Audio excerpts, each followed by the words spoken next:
Estimado, pode sentar, por favor. Estimado Padre Leonardo e Padre Pablo, desejo também cumprimentar os queridos diáconos, os queridos catequistas, os queridos crismandos, como também os seus pais, os seus padrinhos, os amigos que se fazem presentes nessa celebração, enfim, todos vocês que vieram participar da graça e da alegria que hoje nós estamos celebrando pela celebração, Domingo da Alegria, e ao mesmo tempo pela bênção que o Senhor nos dá, pela resposta desses 130 jovens e adultos que hoje receberão o sacramento da confirmação. Meus irmãos e minhas irmãs, durante cerca de 300 anos, o povo do antigo Israel, lá do tempo de Jesus, clamava a Deus que lhes enviasse um profeta. Esse grande vácuo da história de Israel foi, de algum modo, um momento em que o povo clamava por uma voz que fosse capaz de lhes indicar um caminho novo. As coisas pareciam organizadas, mas estavam frias.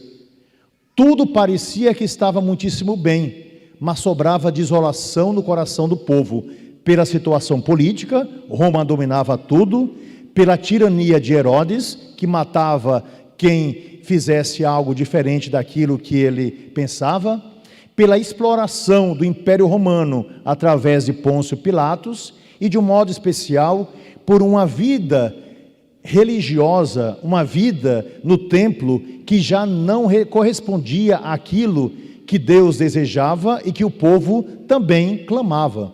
Resultado, um grande vácuo se deu e esse povo vivia na expectativa de novos tempos.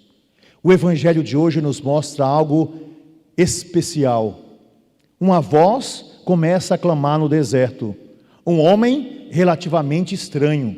Seu nome, João Batista, primo segundo de Jesus, porque Isabel era prima de Maria e, portanto, João passa a ser o seu primo segundo. João, depois de um certo tempo, vai para o deserto, reza, se prepara, porque ele sabia o que Deus lhe havia preparado desde o seio materno. Afinal de contas, se vocês se recordam, houve um encontro entre Jesus e João, já ele no seio de Isabel e Jesus no seio de Maria. Desde ali, a missão já estava preparada e aquela voz haveria de ser lançada para fora para preparar os caminhos do Senhor. Pois bem, João está no deserto. Como disse, é uma figura aparentemente estranha. Se veste com peles de camelo, come apenas frutas, é um vegetariano, toma mel silvestre e, para ter alguma proteína, como era próprio daquele tempo, come gafanhotos e pequenos lagartinhos, o que era comum naquele período. É um homem que é sóbrio, devia ser muito magro, quase esquálido. Era um homem que chamava a atenção, porque ele mesmo vai nos dizer, ele vai ser uma voz que grita no deserto, não apenas uma voz que clama no deserto, ou uma voz que suplica no deserto, mas é uma voz que grita no deserto. Primeiro, porque era preciso que no meio daquele silêncio de apenas areia e pedra, uma voz fosse capaz de chegar mais longe. Mas é uma voz que grita por um motivo muito simples. O povo estava surdo. Aqueles que falavam em nome de Deus estavam surdos. E o mundo, o universo, havia fechado os ouvidos para a palavra que liberta e que salva. E João grita forte para que alguém ouça, grita para que a multidão desperte para esse novo tempo. Afinal de contas, o Messias está chegando e o povo começa a se converter àquela voz. O povo começa a ouvir a voz de João e começa a se aproximar. Quando João já tem uma multidão atrás de si, e quando a sua voz não é a voz de um grande pregador, mas é a voz de um profeta, os religiosos daquele período, que nós chamamos de fariseus, ficaram profundamente preocupados, porque esse povo estava ouvindo a voz de João. E o que dizia essa voz de João para esse povo? Apenas isso: convertam-se, não pequem mais, Pare de maltratar as pessoas. Você é soldado, nós vamos ver em outra passagem. Pare de roubar o povo, disse João para aqueles soldados. Pare de maltratar, não tire daquele que já tem, não é, na sua vida miserável. Falando para a multidão, diz: olhe, pare de maltratar uns aos outros, viva uma vida santa, transforme a sua existência. João falava daquilo que nós conhecemos, e sua voz não apenas ressoa no passado, mas também toca o nosso coração, e o povo fica encantado, porque João não fala de uma coisa que é absurda ou extraordinária. João falava a linguagem desse povo, João tocava o seu coração, João falava aquilo que as pessoas tanto desejavam ouvir, e à medida em que as pessoas iam vendo suas vidas transformadas, João também dizia algo fundamental: olha lá, vem alguém que é maior do que eu, esperem, está perto, vem alguém que eu não sou digno sequer de desatar as sandálias, prestem atenção, ele está para chegar. De João falando sobre Jesus Cristo. Ora, meus irmãos e minhas irmãs, os fariseus ficaram preocupados e mandaram seus empregados, não é, por que não dizer, os seus garotos de recado, para perguntar a João quem ele era. João podia dar uma resposta até mal educada, porque aquilo que João dissesse para eles, eles sempre interpretariam da pior maneira possível, porque eles não estavam desejosos de saber se João estava fazendo um trabalho diferenciado, se era um profeta de verdade. Eles apenas queriam que João ficasse calado, porque eles começaram a ter ciúme, e esse ciúme se transformou em uma grande inveja. Eles mandaram aqueles homens para ter informação, e João de algum modo sabia que qualquer informação que ele desse seria aproveitada para poder julgá-lo e para poder condená-lo. João podia dizer simplesmente: não é da conta de vocês o que eu estou fazendo, vá lá, continue com a sua vida, que eu vou continuar com a minha. Mas João era um profeta, e o profeta nunca cala, e João diz para eles que a verdade está próxima, que o caminho será visto, e que a verdade dominará o coração de todos. Falou para eles sobre Jesus Cristo. E ao mesmo tempo, de uma forma tão humilde, João disse para aqueles homens: eu não sou o Messias, eu não sou o profeta Elias, eu não sou o outro profeta, que era o profeta Isaías, eu não sou nenhum dos profetas do passado, eu sou João, a voz que grita no deserto para preparar o caminho do Senhor. Eu sou João que clama por uma conversão desse povo humilde e esquecido que está aqui, mas também de vocês que não querem abrir o coração. Foi isso que João clamou diante de tudo e diante de todos, e sua voz não ficou perdida naquele deserto, mas a sua voz ressoa pela palavra de Deus hoje dentro dos nossos corações. Meus irmãos e minhas irmãs, pode existir coisa maior do que uma palavra que liberta e que salva. Pode existir uma alegria maior do que saber que o Messias está entre nós. Pode existir momento de maior gozo para a nossa alma do que saber que Deus não esqueceu de nós, não esqueceu do seu povo, nos dá o amor, a misericórdia, o perdão, nos dá a possibilidade de uma vida nova, e isso foi durante toda a história da igreja. Aqueles que foram capazes de abraçar a verdade, foram capazes com coragem, com voz de profeta, como verdadeiros apóstolos e discípulos de Jesus, de proclamar essa verdade, não apenas pela palavra, mas pelo testemunho vivo, principalmente quando questionaram a sua fé, principalmente quando quiseram matar o seu corpo, principalmente quando exigiram tudo das pessoas e elas deram tudo como cristãos, para que Jesus fosse conhecido, amado e adorado definitivamente, mesmo que isso custou a vida de muitos homens e de muitas mulheres, que nós chamamos de mártires. Hoje, nós estamos celebrando uma mártir dessa também, Santa Luzia, diante de um algoz, de alguém que estava lá para acabar com a sua vida. Essa jovenzinha não teve medo, proclamou a palavra de Deus. E é bonito perceber o que ela faz diante daquele homem, mandado também por um imperador, que era um tirano, um bandido, um assassino. E qualquer adjetivo que eu usar aqui a mais para falar de Diocleciano, que é esse homem, é muito pouco. porque ele matava, queimava, violentava, pegava jovens, mandavam para os prostíbulos, fazia as piores coisas, porque ele se considerava o quê? Eu sou Deus. Era a palavra que ele dizia, exatamente aquilo que a serpente havia dito para Adão e Eva, no capítulo 2 do livro do Gênesis: vocês serão como deuses. Sim, vocês serão como deuses do reino de Satanás.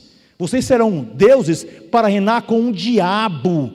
Vocês serão deuses e vocês carregarão as trevas que vêm daquele que se diz portador da luz, mas que é portador das trevas, Lúcifer. Era assim que Diocleciano vivia e é assim que ele fazia. Diante daquele algoz, uma jovenzinha, e ele vai dizer: você vai levantar incenso para os nossos deuses e para o imperador. E ela disse não. E quando ela disse não, ele disse para ela: você vai ser mandada para o prostíbulo. E é bonito que naquele momento aquela jovem Luzia diz para o seu algoz: ninguém peca quando a alma não aceita o pecado, mesmo que o outro tenha mandado essa pessoa para o pior dos lugares. Ela estava livre. Acontecesse o que acontecesse, ela não haveria jamais de negar o seu Deus e a sua fé. E o resultado nós sabemos, né? Depois de muito apanhar, depois de muito sofrer, arrancaram seus olhos e finalmente decapitaram aquela jovem.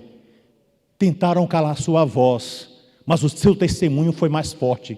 Tentaram tirar daquela jovem aquilo que era mais precioso para a sua vida, a sua fé, mas ela foi vencedora, porque hoje eu estou dizendo para vocês o nome dessa mulher, que significa luz, Luzia. Ao passo que aqueles outros, eu não tenho dúvida, o nome foi esquecido, porque está lá, naquele lugar, cuja proclamação eu não quero fazer, porque cabe a Deus o julgamento.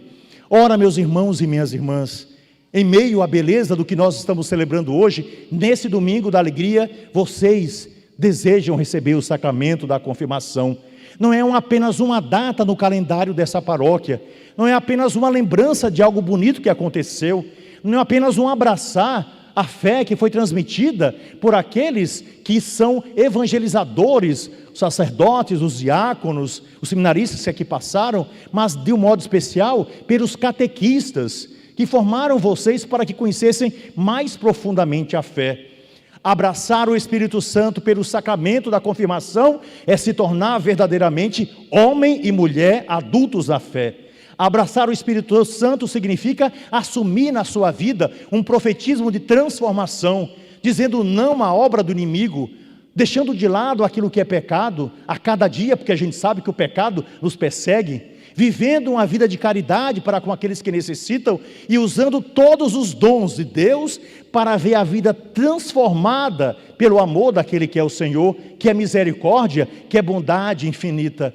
Assim, queridos crismandos, eu peço a vocês, vivam a beleza da fé. Nós a recebemos de Jesus Cristo, desde o início, pela Santa Igreja. Vivam o fervor de João Batista, que acreditando em Jesus Cristo como Senhor, foi capaz de proclamar até o fim a verdade, mesmo perdendo a cabeça para aqueles tiranos, não é, que o decapitaram. Tenham a fé de Luzia e de todos os santos. Tenham a fé da Virgem Maria e daqueles que foram seguidores do Senhor. Não tiveram medo de proclamar, mas não proclamaram como alguém que impõe a fé, mas com uma alegria imensa.